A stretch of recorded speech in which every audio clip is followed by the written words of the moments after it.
Hi hello welcome to okay TV. నేను మీ నరసింహ. తెలంగాణలో జనసేనకి ఎంత ఊపు ఉంది, అసలు జనసేనతో పాటు టీడీపీకి ఎంత ఊపు ఉంది, ఎంత బలం ఉంది? జనసేన కార్యకర్తలు లేదంటే పవన్ కళ్యాణ్ ఫ్యాన్స్ తెలంగాణలో విపరీతంగా ఉన్నారు. కానీ పార్టీ పరంగా ఎలా ఉండబోతోంది? జనసేన పార్టీ కావచ్చు, లేదంటే కూటమి బీజేపీ టీడీపీ జనసేన కూటమి, ఎందుకంటే రానున్న స్థానిక సంస్థల ఎన్నికలు కావచ్చు, లేదంటే సిటీలో జిహెచ్ఎంసీ ఎలక్షన్స్ కావచ్చు, వీటి దృష్ట్యా ఇప్పటి నుంచే చంద్రబాబు నాయుడు అండ్ పవన్ కళ్యాణ్ తెలంగాణ మీద దృష్టి పెట్టారా అంటే అది ఎలా ఉండబోతుందో చూద్దాం. తెలంగాణలో జనసేన పరిస్థితి ఏంటి అని అందరికీ ఒక ఆలోచన. జనసేన కానీ టీడీపీ కానీ ఇప్పుడు ఫోకస్ అంతా తెలంగాణ మీదే.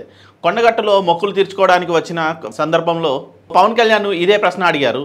తెలంగాణలో పార్టీ పరిస్థితి ఏంటి, ఒంటరిగా పోటీ చేస్తారా అని ప్రశ్నించారు.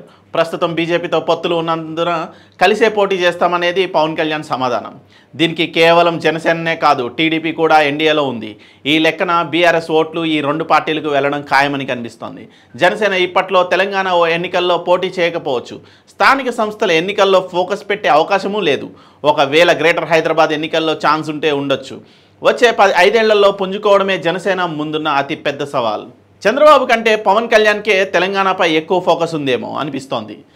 కూటమి అధికారంలోకి రాగానే చంద్రబాబు కాశీ వెళ్ళొచ్చారు. కోర్స్ పవన్ కళ్యాణ్ కూడా అట్నుంచి కొల్హాపూర్ వెళ్ళారు. షిరిడీలో సాయిబాబాను దర్శించుకున్నారు. ప్రమాణ స్వీకారం చేయగానే తిరుమలలో మొక్కులు చెల్లించుకున్నారు. విజయవాడ కనక దుర్గమ్మ గుడిలో కూడా ప్రత్యేక పూజలు చేశారు. కానీ పవన్ కళ్యాణ్ అలా కాదు, తెలంగాణలోని కొండగట్టుకు వచ్చి మరీ మొక్కులు చెల్లించుకున్నారు. ఈ విషయంలో పవన్ కళ్యాణ్ ఒకరే 2 ప్రాంతాలకు సమన్యాయం చేశారేమో అనిపిస్తోంది. ఇక రాజకీయాల విషయానికి వస్తే తెలంగాణలో జనసేన పరిస్థితి ఏంటనేది ఇక్కడ ముఖ్యం. గతంలో కేవలం 8 అసెంబ్లీ స్థానాల్లో మాత్రమే జనసేన పోటీ చేసింది. ఆ సమయంలో జనసేన ఎదుర్కొన్న అవమానాలు అన్నీ ఇన్ని కావు. ఒక చోట కూడా డిపాజిట్ సాధించలేకపోయింది. కానీ ఈసారి అలా ఉండకపోవచ్చు అంటున్నారు.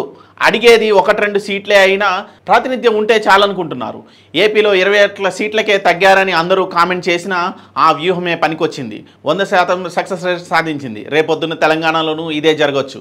తీసుకునే 1-2 సీట్లలో ఫోకస్ చేస్తే అసెంబ్లీ లేదా పార్లమెంట్లో జనసేన లీడర్లు అడుగుపెట్టే ఛాన్స్ ఉంటుందని, బహుశా ఇదే వ్యూహంతో వచ్చే ఎన్నికల నాటికి సిద్ధమవుతున్నారేమో చూడాలి.